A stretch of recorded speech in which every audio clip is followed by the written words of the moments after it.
livro de Êxodo, é o segundo livro da Bíblia, capítulo de número 2. Nós vamos ler uma passagem bíblica a partir do primeiro versículo mesmo,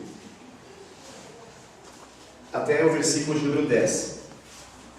Então, Êxodo, segundo livro da Bíblia, primeiro é Gênesis, livro do Êxodo, capítulo número 2, verso de número 1 até o verso de número 10. Conseguiram todos achar? Amém? Eu faço a leitura então. Diz assim a palavra de Deus: Foi-se um homem da casa de Levi e casou com uma descendente de Levi.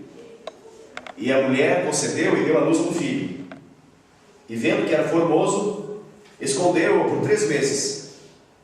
Não podendo, porém, escondê-lo por mais tempo, tomou um cesto de junco, calafetou com betume e piche, e pondo nele o menino, largou-o no carriçal à beira do rio. A irmã do menino ficou de longe, para observar o que lhe haveria de suceder. Desceu a filha de Faraó para se banhar no rio, e as suas donzelas passeavam pela beira do rio. Vendo ela o cesto do carriçal, enviou a sua criada e o tomou. Abrindo-o, viu a criança, e eis que o menino chorava. Teve compaixão dele e disse: Este é o menino dos hebreus. Então disse sua irmã, a filha de Faraó: Queres que eu vá chamar uma das hebreias, que sirva de ama, e te crie essa criança? Respondeu-lhe a filha de Faraó: Vai. Saiu, pois, a moça e chamou a própria mãe do menino.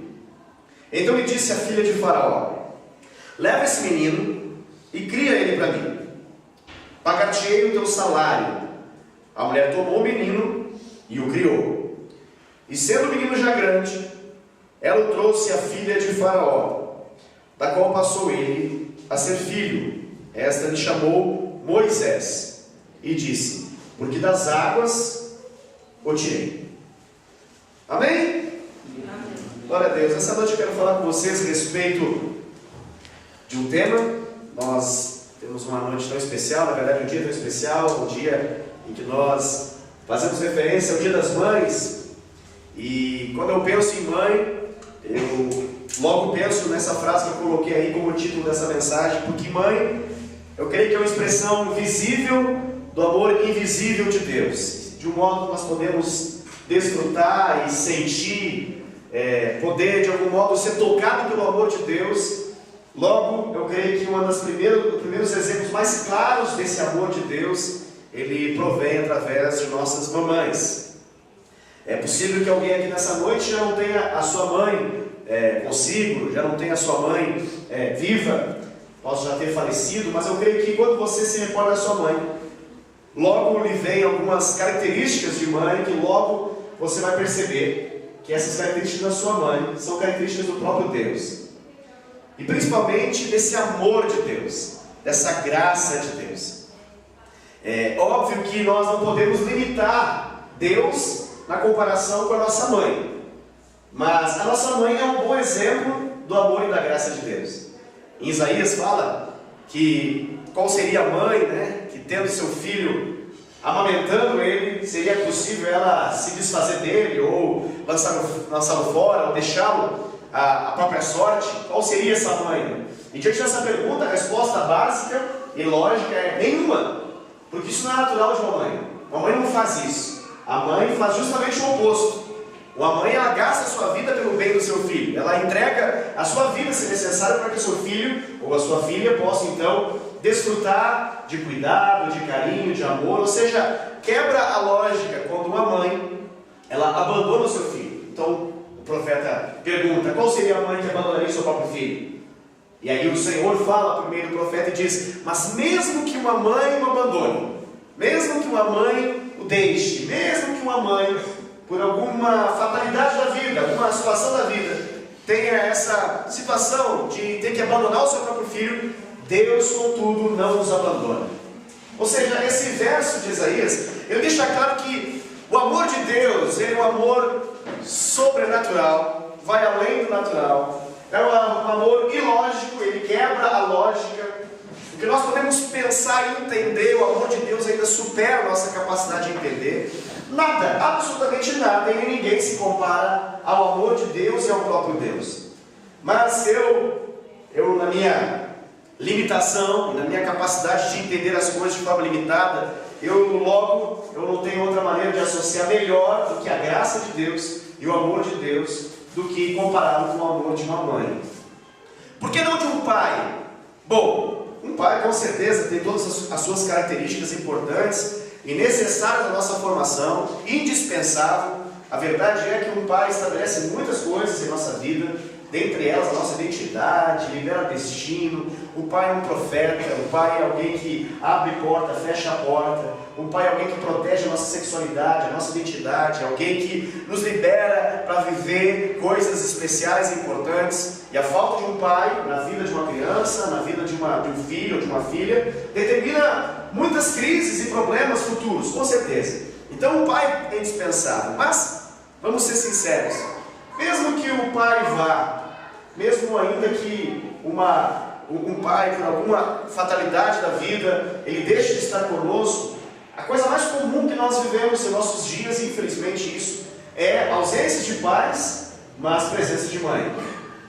A lógica dos nossos dias é que nós temos muitos e muitos filhos que não necessariamente desfrutam da presença do pai, mas a presença de uma mãe é quase, podemos dizer, indispensável para a saúde emocional, para a saúde física, espiritual, social de um filho. E nós temos aí inúmeros casos, e isso na verdade não é bom o que eu estou falando, é um percentual altíssimo e não é legal, mas nós temos inúmeros casos de mães solteiras, de mães que criam seus filhos e procuram fazer o possível, vou dizer assim, o impossível para poder dar para os seus filhos de fato o melhor.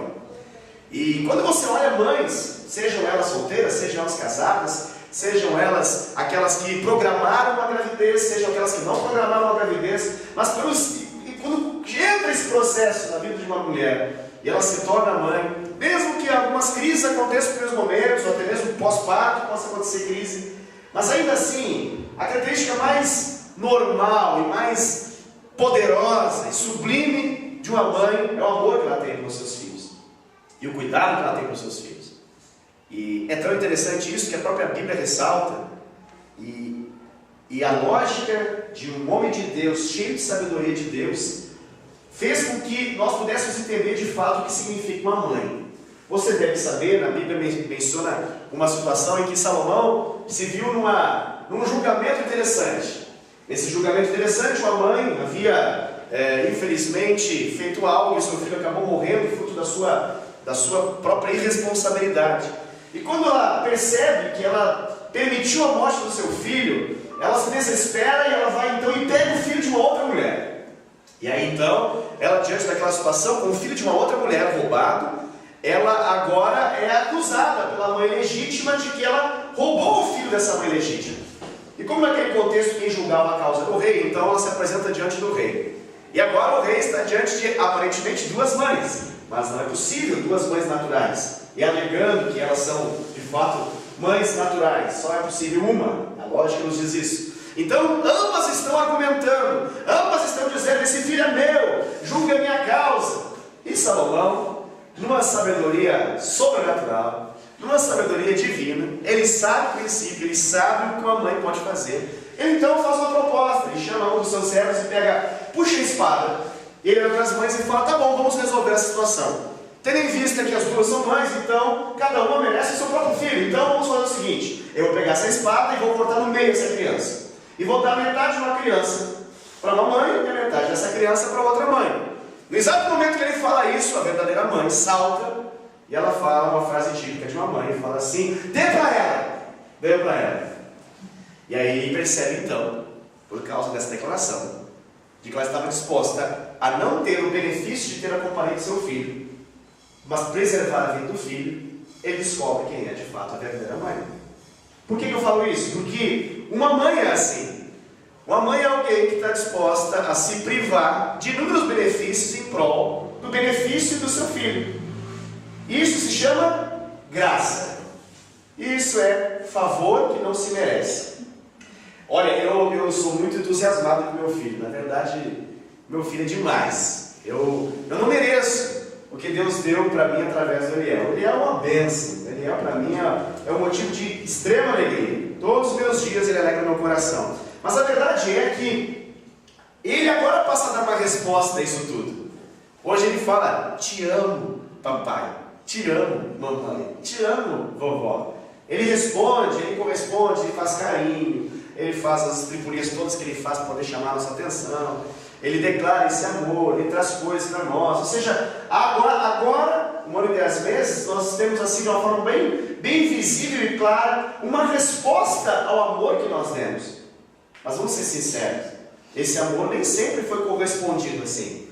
Por um bom intervalo de tempo na vida do Eliel, estou dando um exemplo do meu filho, ele não poderia dar respostas a esse amor, ele só poderia receber esse amor. Isso é uma demonstração de graça, como o próprio nome está falando, ou seja, é free, é grátis, não se paga por isso. Ele não pagou por isso, ele não pagou para ser amado, mas ele foi amado, e ele é amado e continuará a ser amado.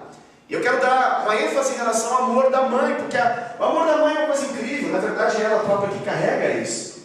O pai faz a melhor parte do processo, né? Você entende o que eu quero dizer? E depois, mamãe se encarrega de fazer desde o processo inicial, daquela célula ovo se transformando num feto, se transformando então num bebezinho. É ela quem carrega de fato, é ela quem nutre de fato. Isso é tão impressionante e é algo tão marcante que aquilo que a mãe come passa para o bebê, aquilo que a mãe sente passa para o bebê, ou seja, ela é fonte plena para o bebê. Se algo mal acontece sobre a mãe, algo mal acontece sobre o filho. Se algo bom acontece sobre a mãe, algo bom acontece sobre aquele filhinho que está no ventre. Isso é algo impressionante. Isso fala de ser fonte. A mãe é uma fonte. E quando eu falo em fonte, eu estou pensando no próprio Deus, porque Ele é a fonte da nossa vida. Ele é aquele que nos carrega, aquele que nos cuida, mesmo quando nós não correspondemos. A graça de Deus é algo incrível de ser pensado. Nós passamos a corresponder a Deus quando? Quando nós reconhecemos o seu amor, ou seja, no dia que nós entregamos nossa vida para Cristo. Quando nós entendemos que Deus nos ama e tem um propósito sobre a nossa vida, então nós passamos a levantar nossas mãos no louvor e dizemos para Deus: eu estou apaixonado por Ti, eu declaro o meu amor por Ele, mas o meu amor é uma resposta ao amor que há muito tempo atrás já faz algo por mim, mesmo quando eu nada sabia e mesmo quando eu nada reconhecia. Esse é o amor de Deus, o amor de Deus que elaborou um plano perfeito sobre a minha vida e que teimosamente faz todos os dias um processo de me convencer que o plano dele para a minha vida é melhor do que o meu. E eu, na minha teimosia carnal, tento muitas vezes rejeitar, mas mesmo quando eu rejeito, e mesmo que eu falhe de obedecer ao plano perfeito dele, ele ainda assim me ama. A coisa talvez mais incrível que você possa ver é quando você está vendo um documentário, aquelas cenas que é mais cotidiano do que a gente gostaria que fosse, essas cenas até mesmo sensacionalistas e violência, e aí ele fala de uma violência, e aí menciona então o momento em que a polícia pega um marginal, um delinquente, um assassino, um estuprador, alguém que todos nós lá de cá da televisão falaremos: essa pessoa merece justiça, tem que pagar, tem que ser condenado, tem que sofrer numa cadeia. Esse é o nosso lado de cá, clamando por justiça. E às vezes acontece uma mãe, está no exato momento que o filho está ali sendo preso, e o filho para todos não passa de alguém mau, delinquente, que não merece amor, que não merece misericórdia, que não merece nem pena, mas aí entrevista uma mãe, e a mãe, em choro e lágrimas profundas, ela fala: é o meu filho. É uma frase que toca, né? Porque você olha, aquele filho não merece a mãe que tem. E é verdade, vamos ser sinceros. Se nós fôssemos avaliar o amor que uma mãe dispensou para nós, será que nós merecemos? Quando a gente fala isso em relação a ser um bebezinho, fica mais fácil de entender, porque é meio que a lógica da natureza, né? Mães que cuidam dos seus filhotes. Agora, quando cresce, quantas são as milhares de vezes que uma mãe está à disposição de parar tudo em prol de dar amor, dedicação, atenção, carinho, conselho, direção, afeto, nos colocar literalmente no colo, nos fazer cafuné e dizer que, mesmo que tudo possa dar errado, aquele amor nos preenche. Não é similar ao colo do papai, não é similar ao colo do Senhor. Quando nós olhamos para frente, nós estamos ansiosos, preocupados. Quando nós olhamos para frente a nossa vida e nós não sabemos muito bem o que fazer, nós vamos para o Senhor. E o que Ele faz, basicamente, espiritualmente falando? Ele nos coloca no colo, nos faz cafuné e nos fala: filho, eu estou aqui. Independente de tudo pode estar caindo à sua volta, o meu amor sobre você te preenche, te tranquiliza e te dá destino, te dá direção. Isso é maravilhoso. Isso é sobrenatural. Eu falo isso porque essa história que nós lemos é uma história de uma mãe. Eu gosto muito dessa história, eu acho uma história impressionante. Eu admiro demais essa mulher aqui. Essa mulher aqui na Bíblia chama-se Joquebede. Ela é a mãe de Moisés. Ela já teve outras gravidezes. Ela já teve outros filhos. Você conhece os irmãos de Moisés. A história menciona Arão, fala de Miriam. Mas a situação aqui é uma situação muito diferente, muito distinta. A situação que está envolvendo aqui é que há um decreto de morte sobre o filho. Tenta imaginar, a Bíblia faz menção com a irmã desse bebê. Ou seja, ela já tinha dado à luz, ela já tinha um filho.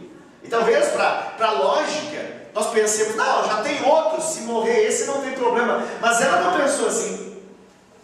E mesmo num decreto de morte, aquele filho era extremamente importante para ela. Por que existiu um decreto de morte? Porque a Bíblia fala que desde que Jacó foi para o Egito, o povo de Israel prosperou muito, ficou muito numérico. Esse povo se tornou escravo. Faraó os escravizou. O povo de Israel se transformou num povo escravo, de domínio de Faraó no Egito. Era isso que acontecia. Porém, esse povo escravo, debaixo da bênção de Deus, eles cresciam e se multiplicavam muito. Eles eram fortes, eles contavam com a bênção do Senhor. E um dia Faraó começou a perceber isso, e começou a perceber que a força do seu próprio povo egípcio, na comparação com o povo de Israel, estava ficando menor. Ele olhou o número dos egípcios e o número dos filhos dos egípcios, e ele percebeu então o número dos filhos dos hebreus, e ele pensou: eu preciso dar cabo nisso, eu preciso acabar com esse negócio, eu tenho que impedir, porque se eles crescem mais e mais e mais, chega um dia que o povo dominado fica mais forte que o povo que domina. Chega um dia que o povo que é para ser escravo deixa de ser escravo. Faz uma guerra civil aqui, eu saio do trono. Então, ele baixou um decreto. E o decreto era para então, a partir daquele momento, matar todos os filhos, todos os meninos.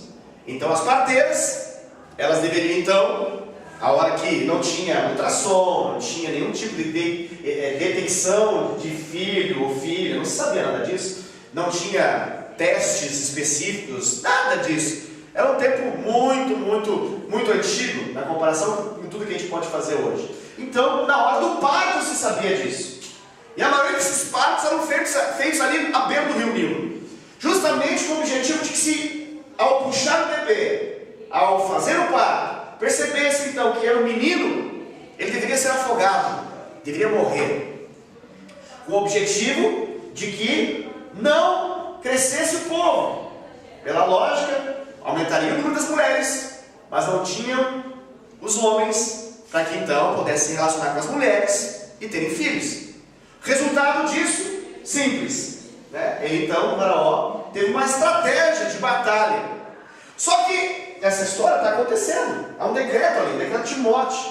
Só que essa história chegou então justamente no momento em que Joquebede estava grávida. Olha só, é uma coisa interessante, porque Joquebede poderia ter engravidado antes, ter um menino antes, mas ela estava justamente naquele momento histórico. Todas as coisas convergiram, aparentemente, para dar errado. E eu fico pensando, talvez, que, como alguém que se desesperaria diante de uma situação, talvez uma pessoa desesperada falaria o seguinte: por que isso, Deus? Logo agora? O Senhor não olha para mim, o Senhor não me ama. Por que essa maldade? Logo comigo, logo com meu filho homem. Por que logo agora? O Senhor é mau. Talvez alguém incrédulo conhece a sua prática.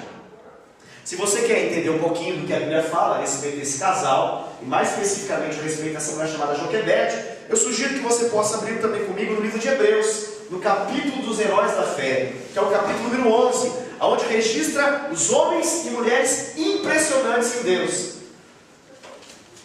Hebreus capítulo 11 é um capítulo que a gente chama de Galeria dos Heróis da Fé. Lá está registrado os homens e mulheres impressionantes que Deus usou nas suas gerações. E no capítulo 11 faz uma referência à história de Moisés e também à história dos pais de Moisés, Amrão e Joquebede. Esse é o nome do casal. Então, a partir do versículo 23, você pode acompanhar. O capítulo 11 ele é extenso, ele fala sobre vários personagens bíblicos, mas a partir do versículo 23 ele fala mais especificamente a respeito da história de Moisés e da família que confia em Deus, no caso, o casal, os pais de Moisés. Olha o que diz lá, versículo 23. Pela fé, Moisés, apenas nascido, foi ocultado por seus pais durante 3 meses, porque viram que a criança era formosa, e também não ficaram amedrontados pelo decreto do rei. Grave essa expressão. Eles não ficaram amedrontados pelo decreto de morte do rei. Isso aqui é Bíblia, isso aqui é palavra de Deus, isso aqui não mente, não falha, é real. Se a Bíblia diz que não houve temor e medo no coração dos pais, é porque não houve medo no coração dos pais. Pastor, mas o que eles têm? Porque, pastor, a situação é muito incrível.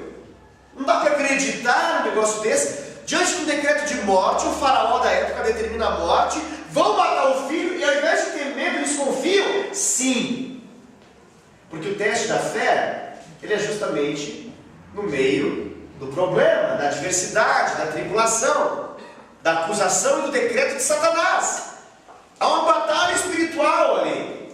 Talvez você pense, pastor, mas não é só uma batalha local? Não! Perceba quem será Moisés. Moisés vai ser levantado como o libertador do povo de Israel. Moisés ele nasce debaixo de um propósito, de um chamado em Deus.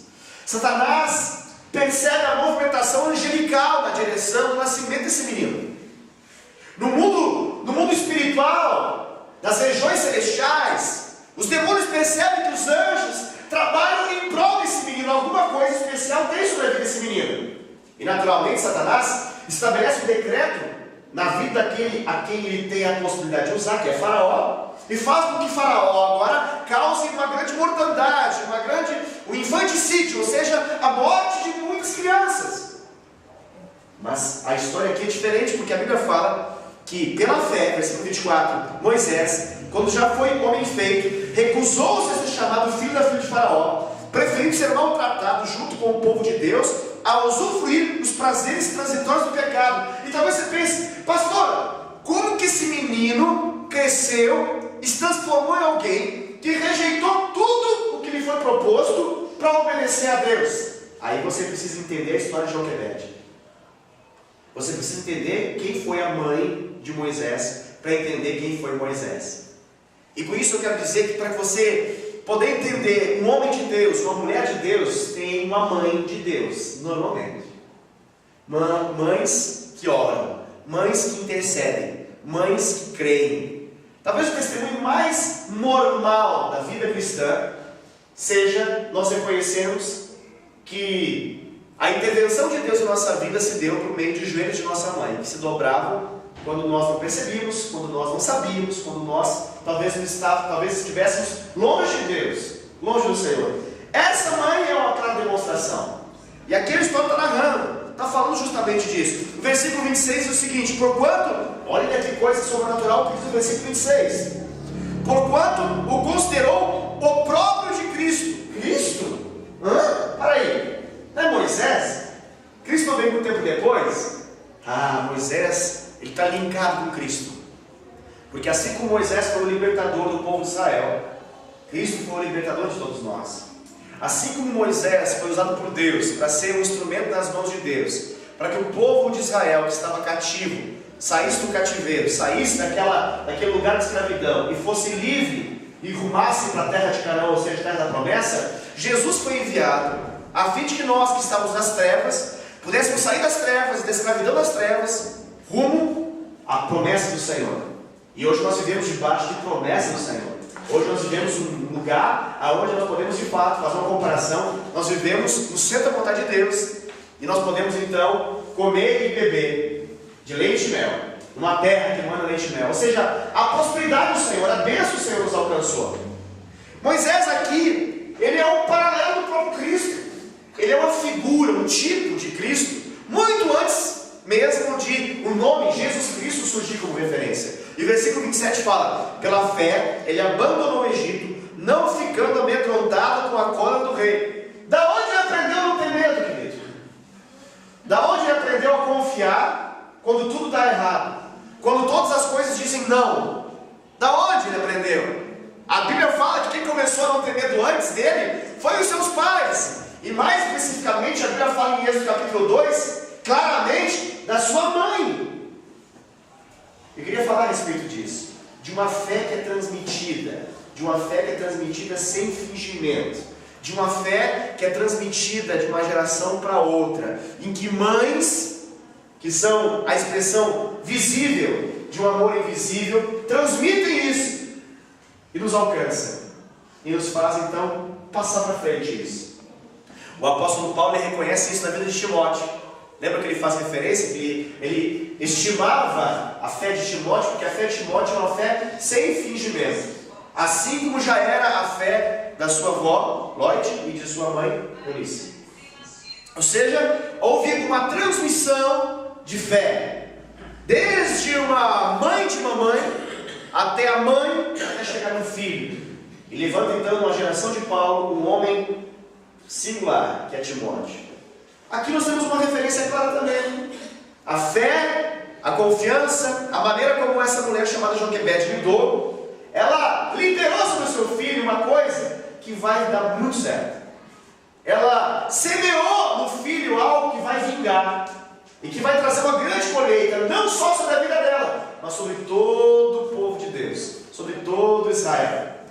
Ela não apenas abençoou um filho, mas essa mulher abençoou uma grande nação, composta de milhões e milhões de homens e mulheres. A atitude dessa mulher desencadeou o milagre de Deus.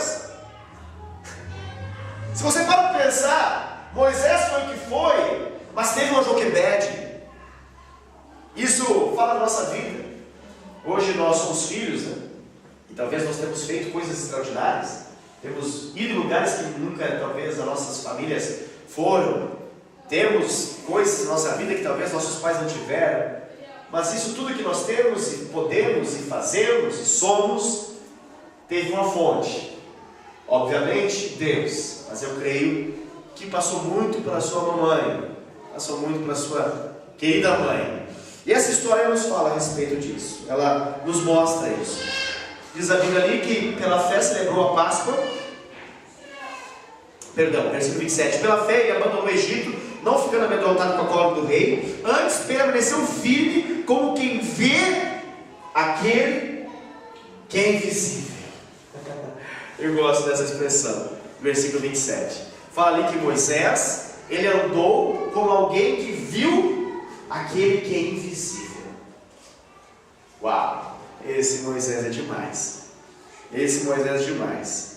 E eu creio que quem deixou o desenho de um Deus invisível feito dentro do coração de Moisés foi uma mãe que de forma visível o tratou com graça, com misericórdia e com amor, mesmo numa situação extrema, mesmo numa situação completamente extrema.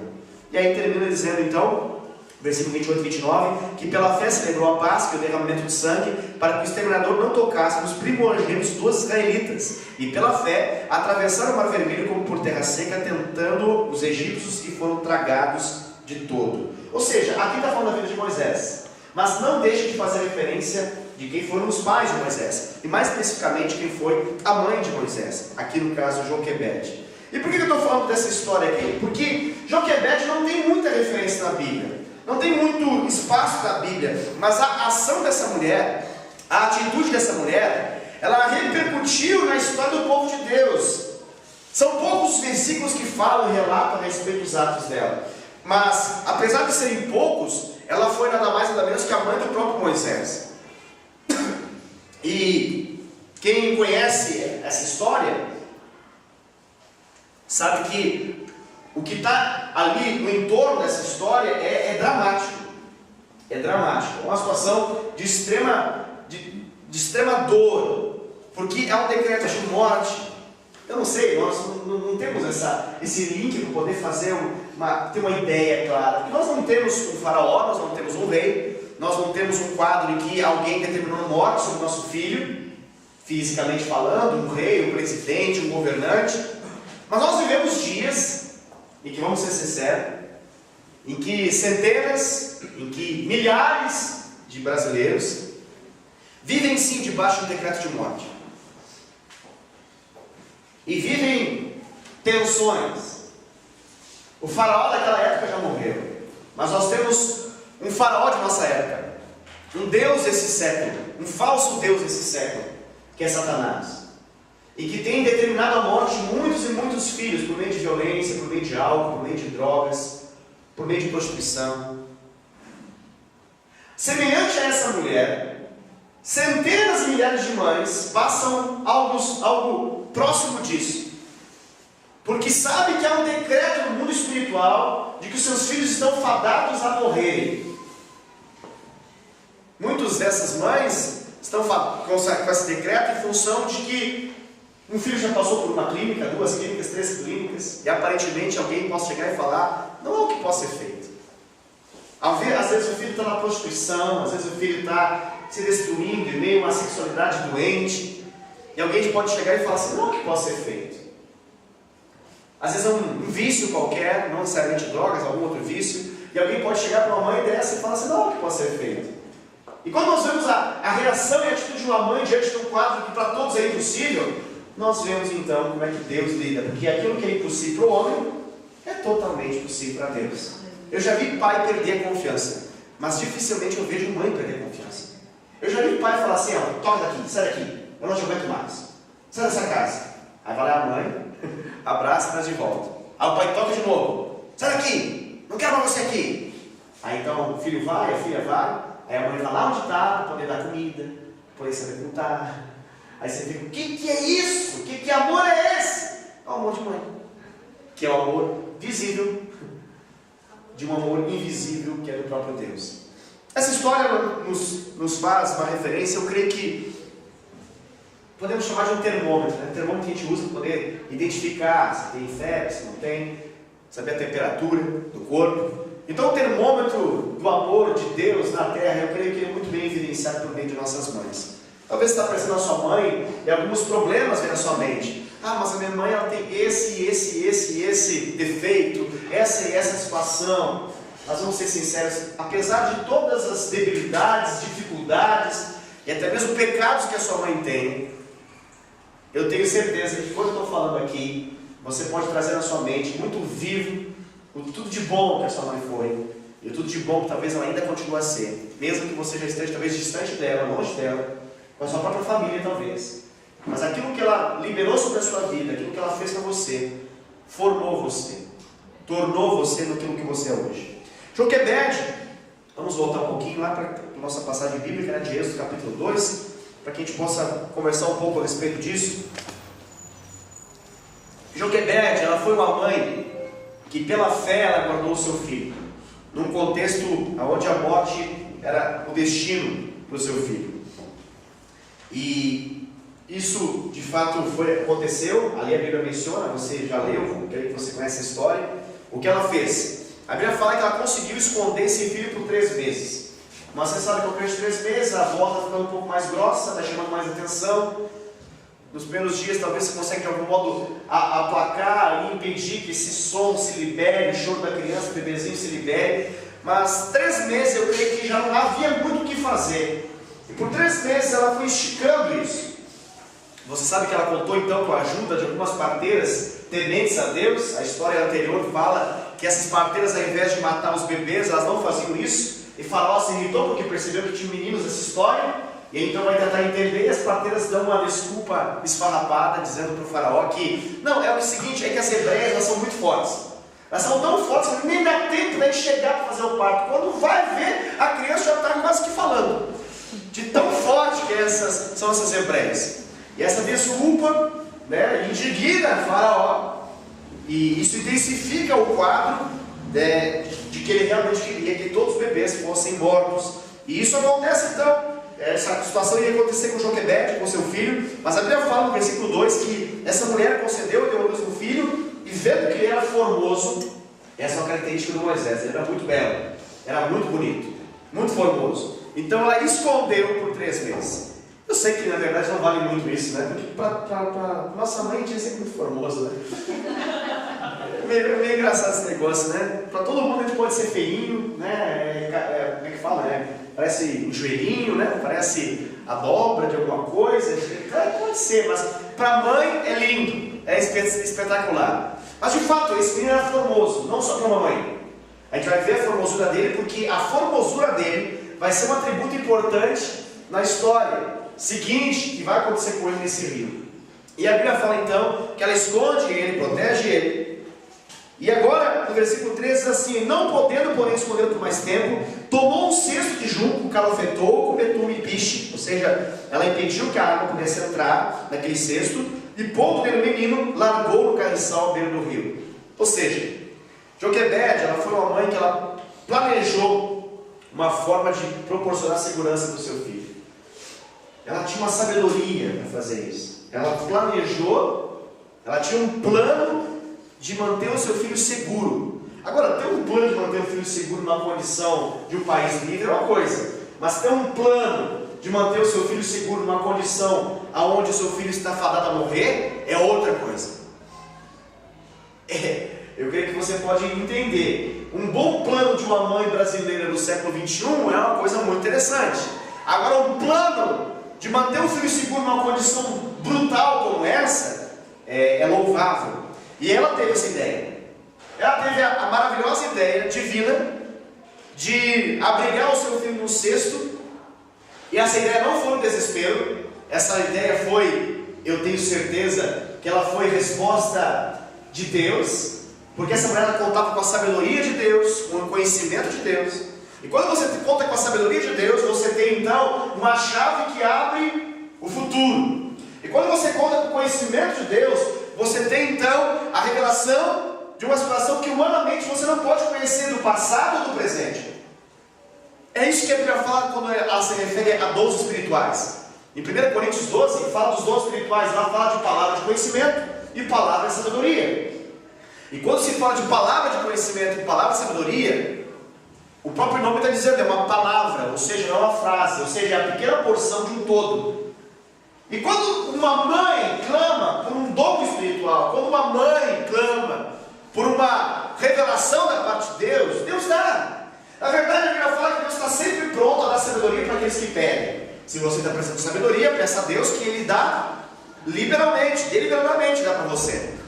Mas quando uma mãe, eu não sei explicar a lógica disso, mas quando uma mãe pede sabedoria, a impressão que dá é que Deus não dá apenas o normal, Deus dá o sobrenatural. E aqui Deus deu o sobrenatural.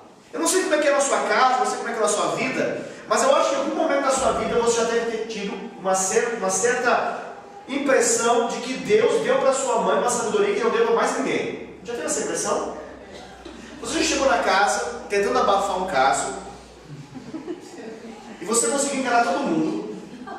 Todo mundo. O cachorro você enganou, o pai você enganou, o vizinho enganou, o cara do telefone enganou, a menina do telefone enganou, você enganou todo mundo. Aí você botou o seu olho no olho da sua mãe. E a sua mãe olhou para você e parece que descortinou você. Mas como é que pode um negócio desse? Mãe tem um negócio que é coisa incrível. Mãe tem revelação do passado, do presente e do futuro. Já teve a triste experiência de alguém que se aproxima de você, seja para amizade ou um relacionamento mais profundo, aí você leva em casa. Aí depois você pergunta, mãe, o que você achou? Se a mãe responde, não gostei, para tudo na hora. Assim, sim. Se o pai falar, não gostei muito, mas se a mãe falou, é mais sério o negócio.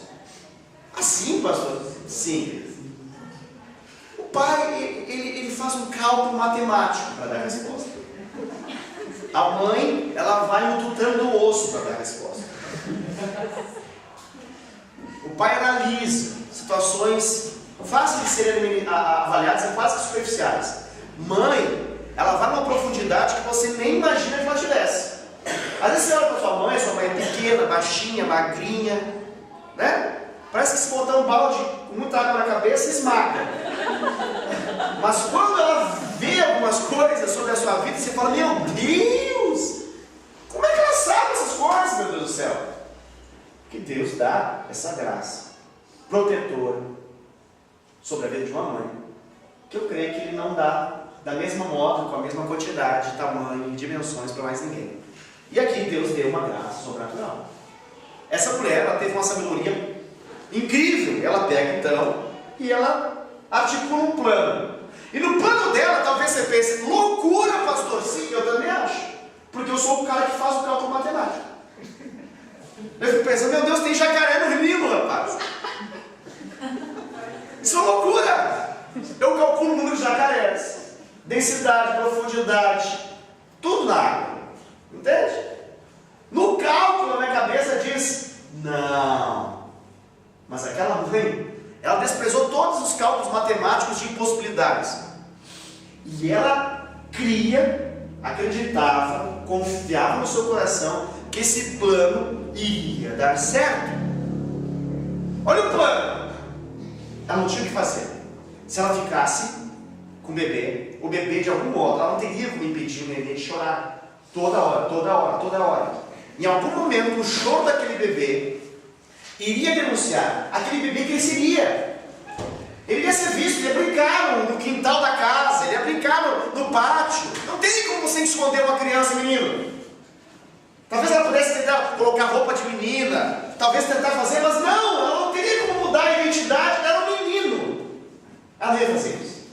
Ela não ia tentar maquiar uma situação. Ela sabia que a única segurança, por incrível que pareça, era que aquele menino estivesse nas mãos lá do faraó, lá da casa do faraó. Porque ela sabia que naquele quadro, o único que garantiria o futuro de qualidade não seria entre os hebreus, e sim entre o faraó. Mas ela sabia que o faraó era a própria manifestação de Satanás na terra. Mas ela também sabia que Faraó tinha uma filha.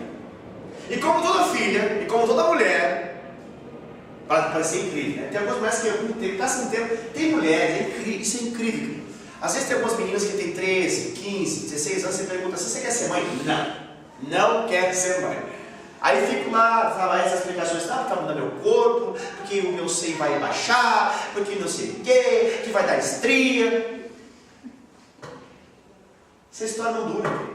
Por quê? Porque está dentro da mulher gerar, está dentro da mulher. A mulher nasce com uma grande missão, uma incumbência.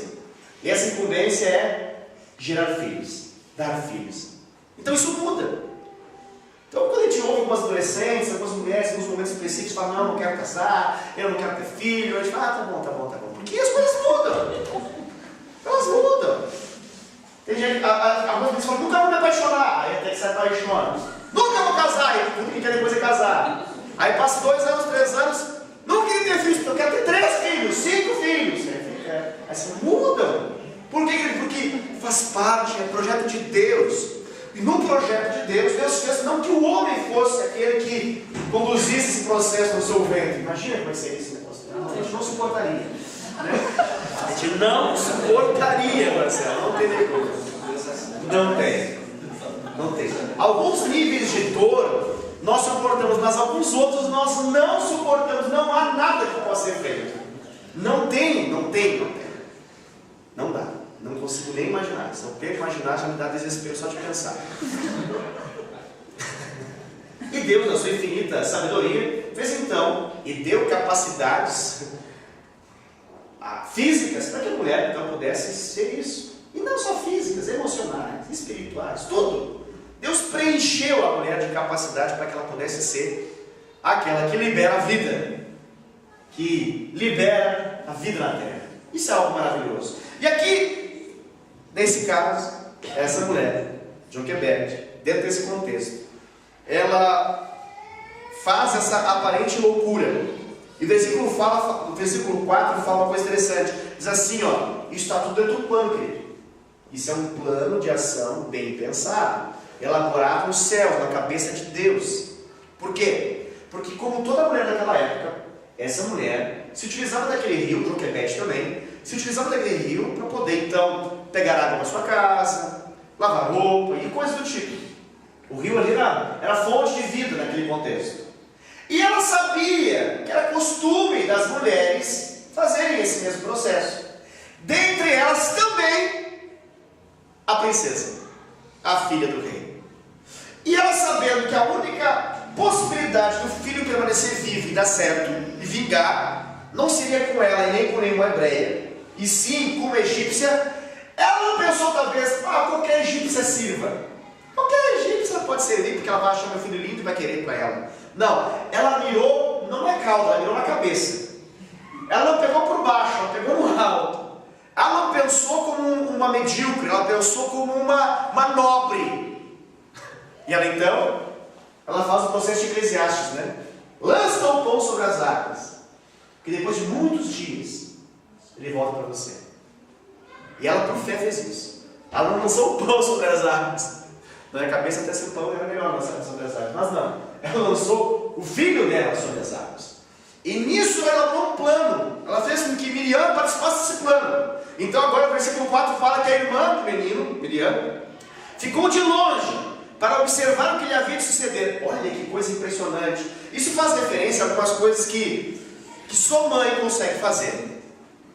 Essa capacidade de interceder à distância. Porque essa mulher, o que ela vai fazer? Agora as mãos dela já não podem mais abraçar aquele bebê. Ela não pode mais dar o calor do seu corpo. Ela não pode mais falar ao ouvidinho para acalmar. Aquele menino, entre aspas, está lançado à sua própria sorte. Ele está lançado pelo destino. Mas na vida de Moisés não vale destino nem sorte. Na vida de Moisés vale o plano de Deus. E esse plano de Deus não é traçado no rio da vida. Esse plano de Deus é traçado nos joelhos de uma mulher que ora e está clamando: Senhor, eu não consigo ver. Eu não sei exatamente o que vai acontecer.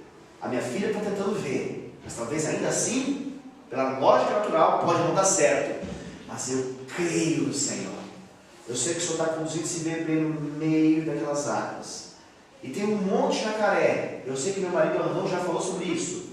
Tem um monte de jacaré. Mas eu sei que o Senhor é o Deus que fecha a boca do leão e também do jacaré.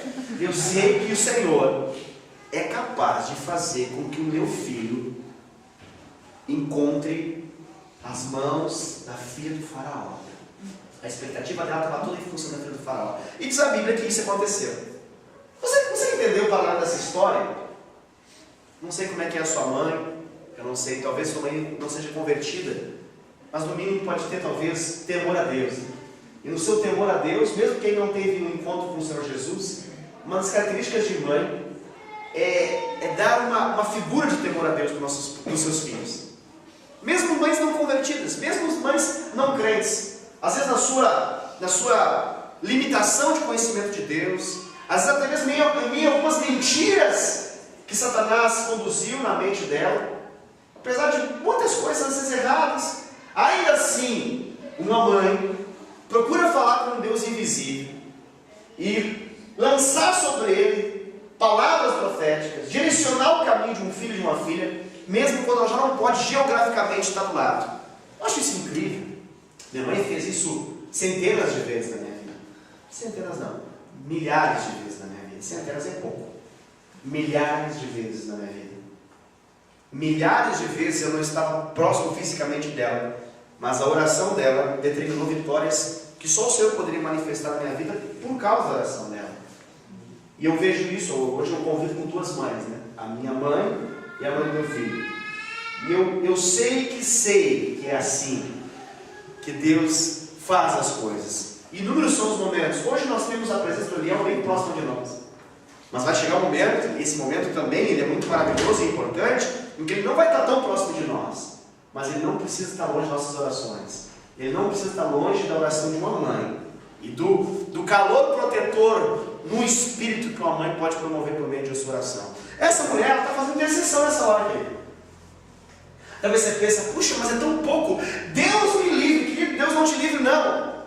Que Deus te conceda isso, porque a oração intercessória não é uma coisa que se requer de fazer quando tudo dá errado. Mas ela é uma arma espiritual que Deus colocou em nossas mãos para poder fazer dar certas coisas.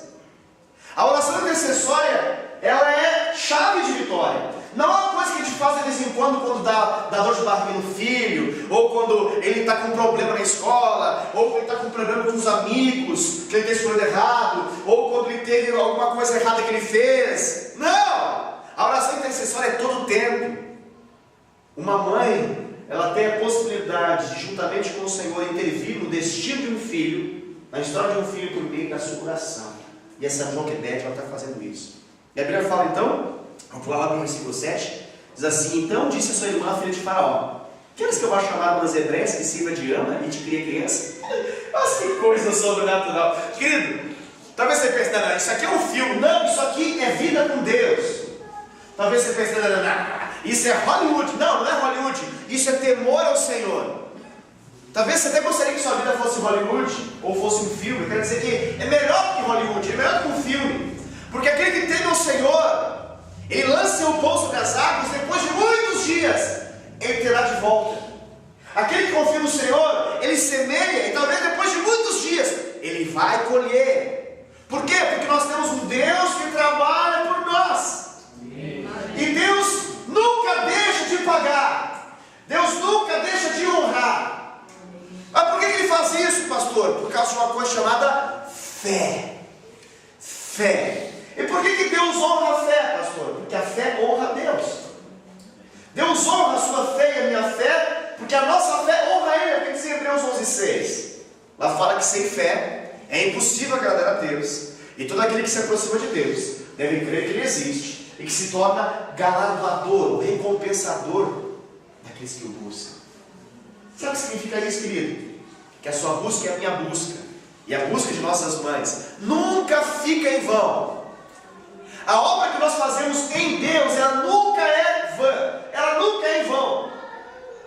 Talvez para os homens que não conseguem entender a realidade espiritual, porque são naturais, carnais, eles olham e falam, não, loucura, bobagem, perda de tempo. Orar, batalhar, ensinar, cuidar, zelar, para com isso, entrega a própria sorte. Ah, mas as verdadeiras mães aqui, sejam mães físicas ou as mesmas espirituais, elas nunca entregam a própria sorte. Talvez o mundo entregue a própria sorte, mas mães não fazem isso. Não é comum fazer isso. Mães têm uma coisa que Deus tem cheio. Deus, ele não é pautado pelo desespero e pela ansiedade. Deus é um Deus que trabalha todo dia, todo dia, todo dia. Eu acho tão impressionante esse negócio. Eu vou falar porque eu sou homem e não entendo o que eu estou falando. Aí a gente faz uma meia dúzia de trabalho e fala, estou cansado. Ai, estou cansado. Meu Deus do céu, preciso de televisão. Liga a televisão, bota esse pezão para cima e fala, cansado. Traga um sanduíche de presunto para o Chaves. Traga a Coca-Cola. É homem. É assim. Não é que não trabalha, claro que trabalha. Provedor, trabalha às vezes errado, forte. Só que a cabeça do homem funciona assim. Na cabeça do homem, normalmente, o homem trabalha muito e trabalha mais. Mas vamos ser sinceros. O que as mães trabalham é um absurdo. É demais. Elas trabalham quando ninguém quer trabalhar. Elas vão na cama do filho quando o pai não está querendo ir. Ela acorda quando o pai continua roncando. Ao mínimo sinal de qualquer problema no quarto de um bebê, a mãe está lá. É natural. Ela não lê no livrinho. Quando nascer seu filho, você vai ter que ficar atenta. Isso nasce junto com o ser mãe. É algo incrível. Incrível. O pai está no quarto, está bem. A mãe vai lá, bota o dentinho assim embaixo do nariz para ver se está respirando. Até que é o primeiro negócio desse, querido.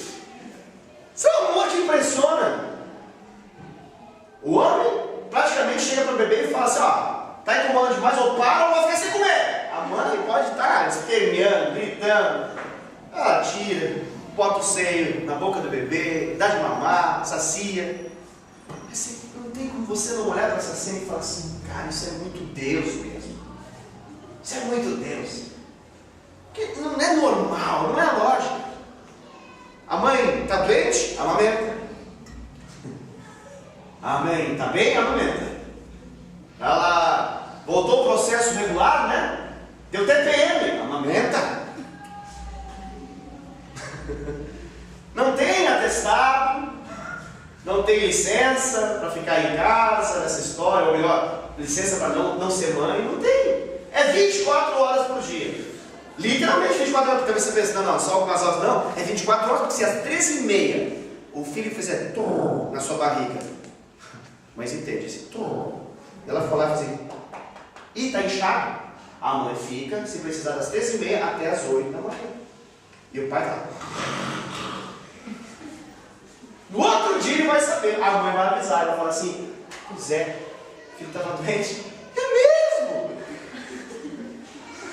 Nem sabia! Como é que explica um negócio desse, querido? Pastor, minha mãe fez isso. Sim, talvez você tenha 40 anos, 50 anos, 80 anos, não sei. Talvez você está me ouvindo e você pensa, meu Deus, minha mãe fez tudo isso, ela fez tudo isso e muito mais, querido. Fez tudo isso e muito mais. Ficou selado quando ninguém quis ficar. Chorou o choro com você quando você derramou a primeira lágrima, porque mãe chora com a gente. Já viu esse negócio? O pai dá conselho. Não precisa chorar. Acalma o seu coração. A mãe vai falar com a mãe, ela chora junto com você. Aí você sai, conversa com o pai, e você fala, esse é meu pai, me dá direção. Aí você vai conversa com a mãe e fala, essa é minha mãe, ela me entende.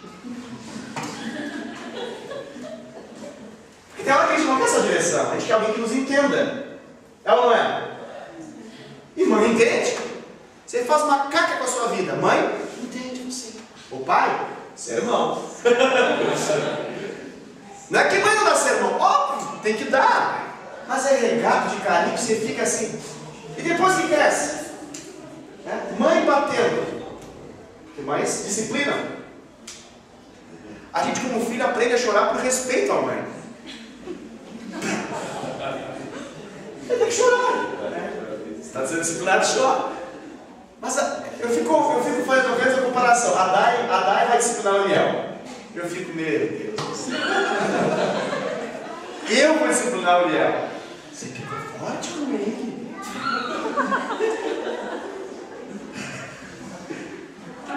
Tadinho. É regado a carinho. É regado a amor. A senso de proteção, de cuidado. Mãe percebe que o homem não percebe, o pai passa direto sem perceber muitas coisas. Porque o pai faz um cálculo lógico, matemático, olhou no rosto, está tranquilo? Está tudo bem. É ou não é? Você pergunta para o homem, como é que está a sua casa? Oh, uma benção.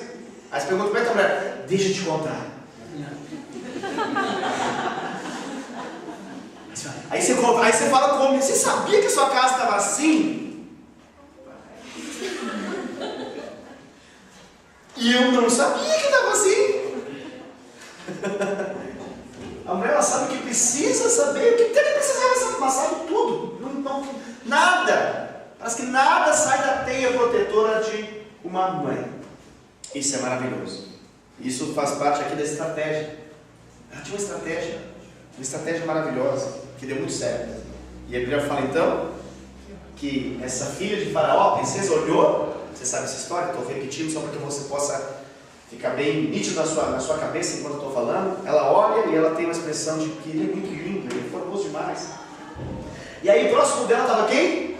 A irmã, a Miriam.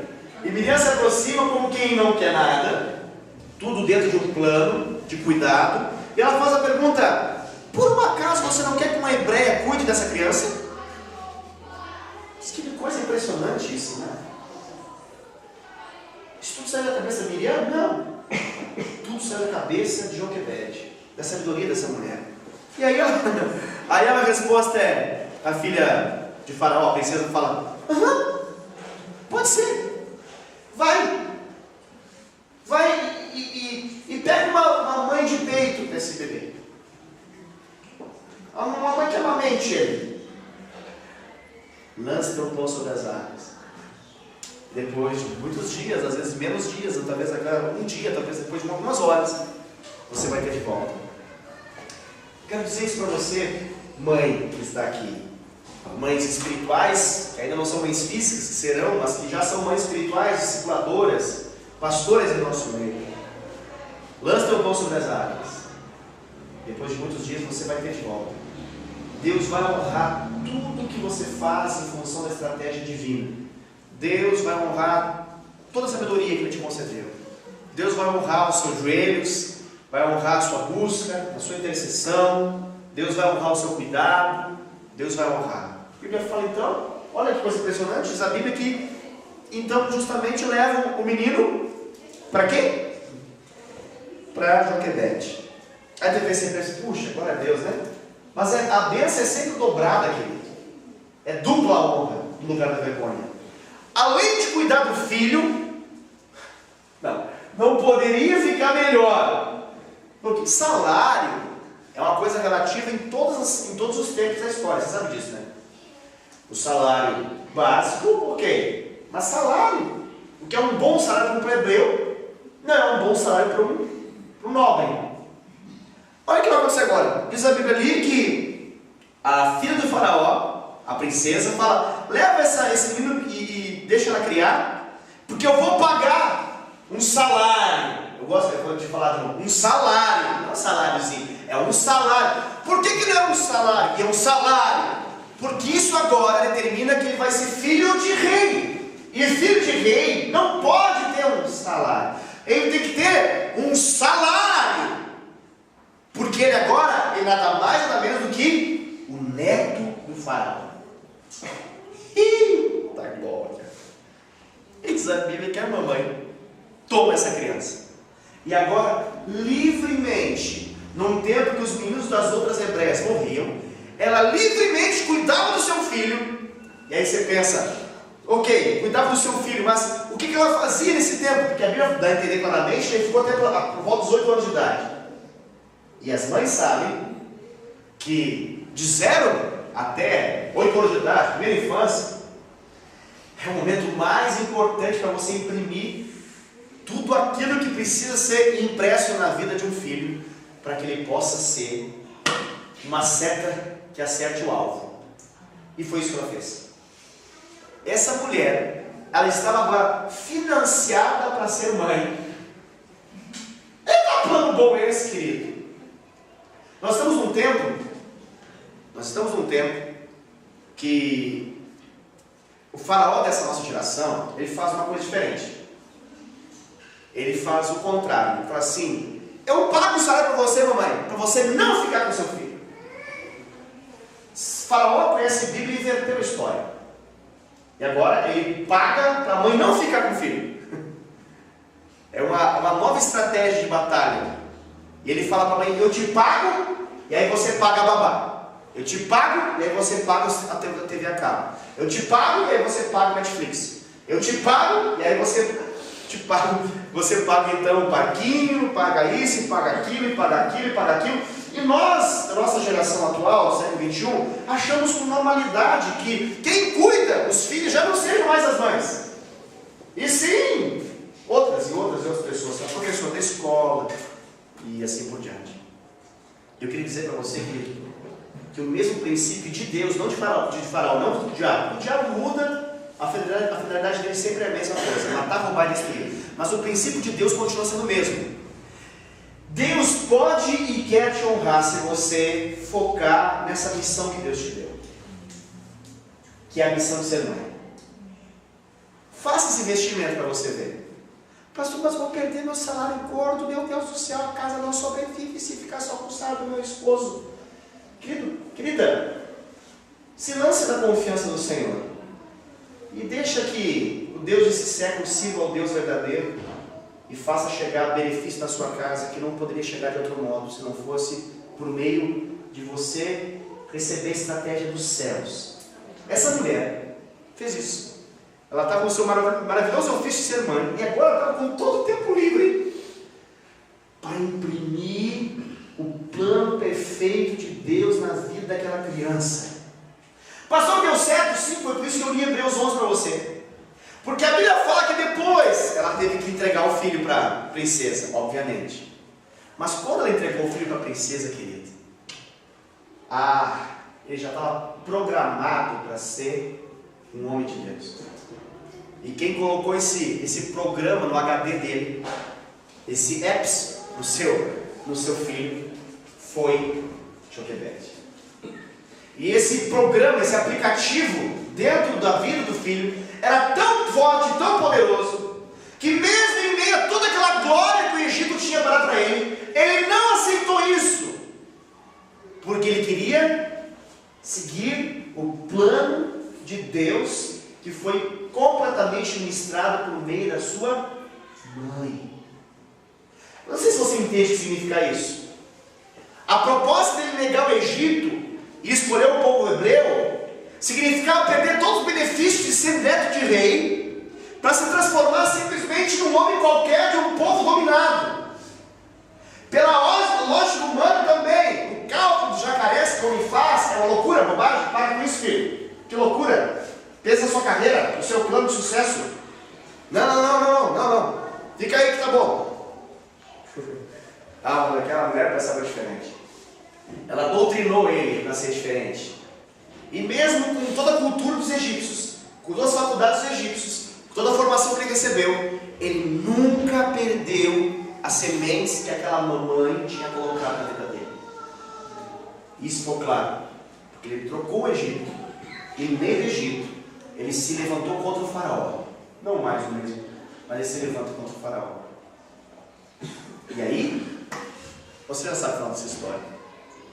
Quais são os benefícios disso, pastor? Os benefícios, queridos, de você ser uma mãe semelhante a Joquebede, você, minha irmã que está me ouvindo, os benefícios é que uma criança que teme a Deus e que aprende o temor a Deus, ela está traçada a dar certo.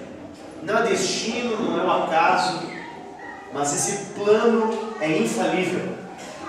Pastor, mas meus filhos podem se desviar, eles podem até se desviar, mas eles voltarão.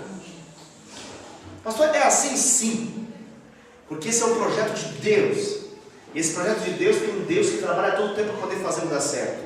Isso deu certo na vida de Moisés. Olhando pela lógica natural, se você pudesse fazer uma comparação, é como se Moisés teve que se desviar, foi para o Egito. Você sabe que o Egito representa coisas muito ruins na Bíblia.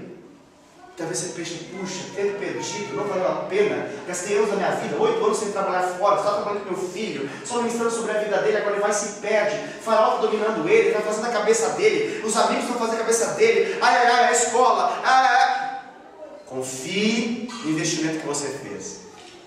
Confie no investimento que você fez. Esse investimento vai causar grande efeito. Passou-se o tempo e o efeito foi sobrenatural. Esse jovem, ele não se entregou ao fascínio do mundo. Ele não se entregou às práticas daquele povo.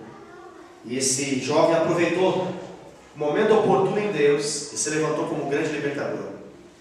O caminho que Deus havia traçado na vida desse menino, que se tornou um homem, prevaleceu. E ele se transformou num grande libertador nas mãos de Deus. Eu quero com essa palavra honrar as mamães aqui. Porque eu sei que esse coração de Joquebede, ele já está dentro de você, mulher. Mesmo que você ainda nem tenha filho, ele já está dentro de você. Deus te concedeu, Ele colocou isso sobre a sua vida. E eu quero agradecer a Deus pela vida de cada uma dessas mamães que estão aqui hoje. Eu quero orar com cada uma delas. E quero deixar essa palavra clara de que mãe é uma expressão visível do amor invisível de Deus. Vamos orar. Pai querido, obrigado por essa noite, Senhor.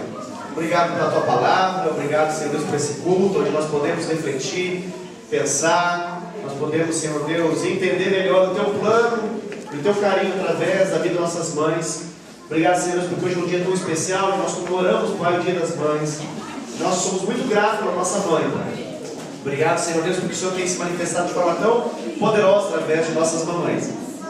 Nós queremos, Pai, consagrar essa semana nas Tuas mãos e pedir em nome de Jesus que seja uma semana abençoada, poderosa, frutífera, muito, muito maravilhosa, Pai. E eu clamo a tua bênção agora, Senhor Deus, sobre a vida de cada um que está aqui, no cuidado, Senhor Deus, para que eles possam ir para suas casas, debaixo da tua proteção e de tua segurança. Que o teu amor, que a tua graça e a tua misericórdia se manifestem poderosamente sobre a vida de cada um desses amados, em nome de Jesus. Amém. Amém. Deus abençoe você, meu querido. Uma bênção poder estar aqui com você.